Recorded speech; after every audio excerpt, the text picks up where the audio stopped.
Hello, my darling, wonderful people. You're welcome back to the news. So, I have a question, and the question is, what do you think that is the cause of Nigerian hardship? The question shock you. Yeah.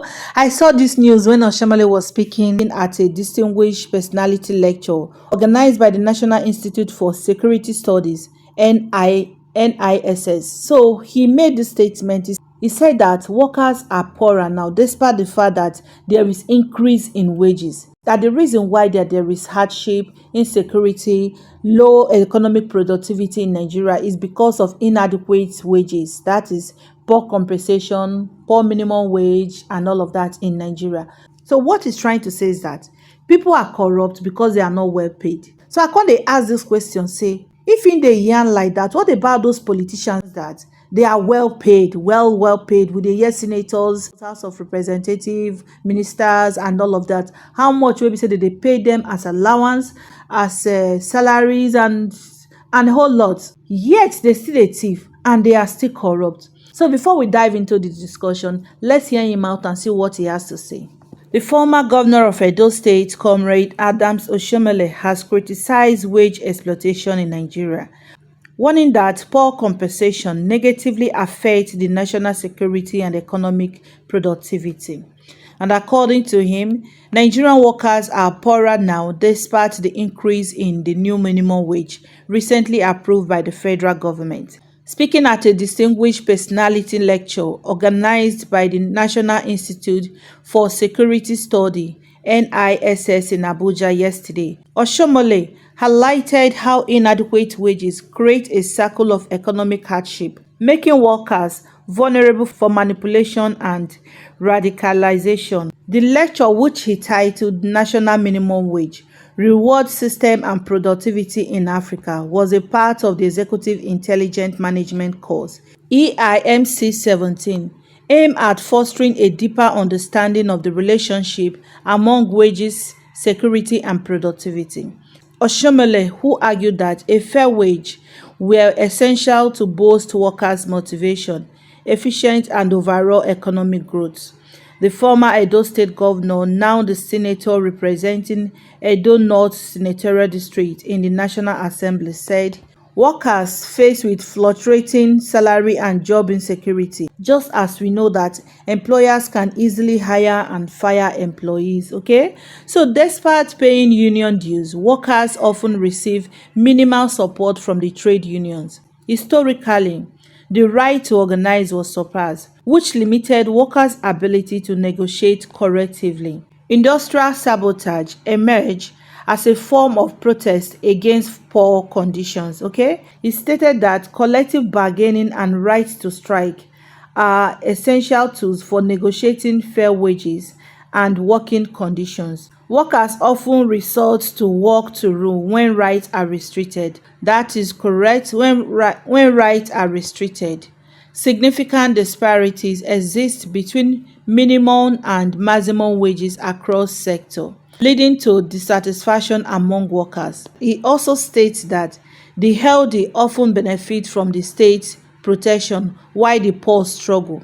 The minimum wage is designed to protect vulnerable workers but is often not enforced. Setting minimum wage too high can risk job losses, while setting them too low can lead to exploitation. Okay? Inflation can lead to exploitation. Inflation severely impacts purchasing power, making it difficult for workers to maintain a decent standard of living.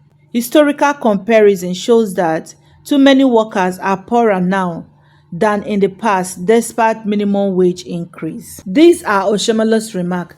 Now, on the part of the Director General of the Department of State Services, DSS, Adeola Ajayi, now echoed Oshimhole's concern, noting that better wages reduce workers' vulnerability to abuse and promote national stability. Also speaking on the same matter, Joseph Odema, the commandant of the NISS, also said that the national minimum wage is a pressing issue in our in our economy discourse today, affecting millions of Nigeria and influencing both individual lives and national productivity.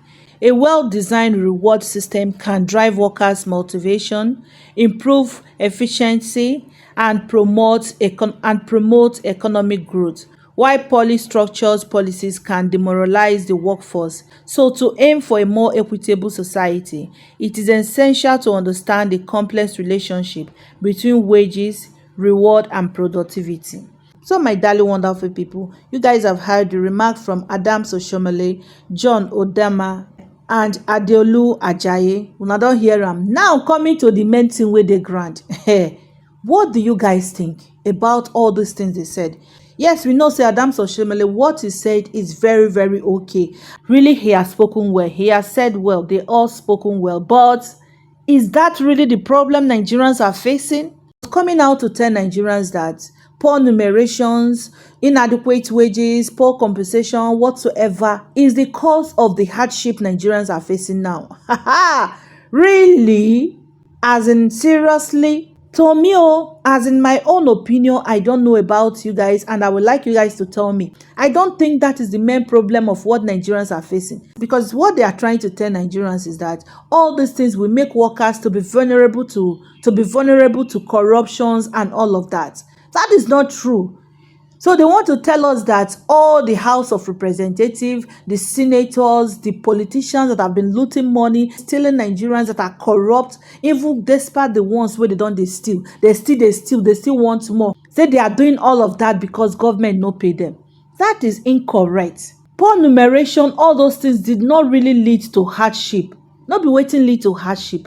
What led to hardship is bad governance. Right from the one, right from independence, Nigerians, they never get good leaders wey be say e really plan for the future of Nigeria. That is the major cause of what Nigerians are facing now. Yes, we still acknowledge the fact say Tinubu come take petrol, pour inside fire. Yes, but the major root cause of what Nigerians are facing today is way back from 1960. So in conclusion, I still believe that the problem of Nigeria is bad governance, bad policies. Yes, we know say Tinubu don't do im own now, but it's way beyond Tinubu. So until we get leaders that are selfless, that are ready to go back to the root cause and address it. And again, by addressing it from the root cause, it means say as many that have looted Nigerian money need to go in for it, and really going in for it. Now, I'm not talking about once you go collect from Abacha. After you collect from Abacha, some set of people will still share it. No. I'm not talking about kill and divide, because so far so good. That is what Nigerian government has been achieving all these years. They will collect Abacha loot, this loot, MFLA loot, whatever thing. After collecting, some set of people will still do it kill and divide. And that is what is causing hardship in Nigeria. If the government should identify these things, bring out those money and utilize it really. So I would like to really hear your thoughts concerning this matter for grants. So, and I also like you to share this video. I want to hear a lot of voices. Thank you very much. Please don't forget to subscribe to our channel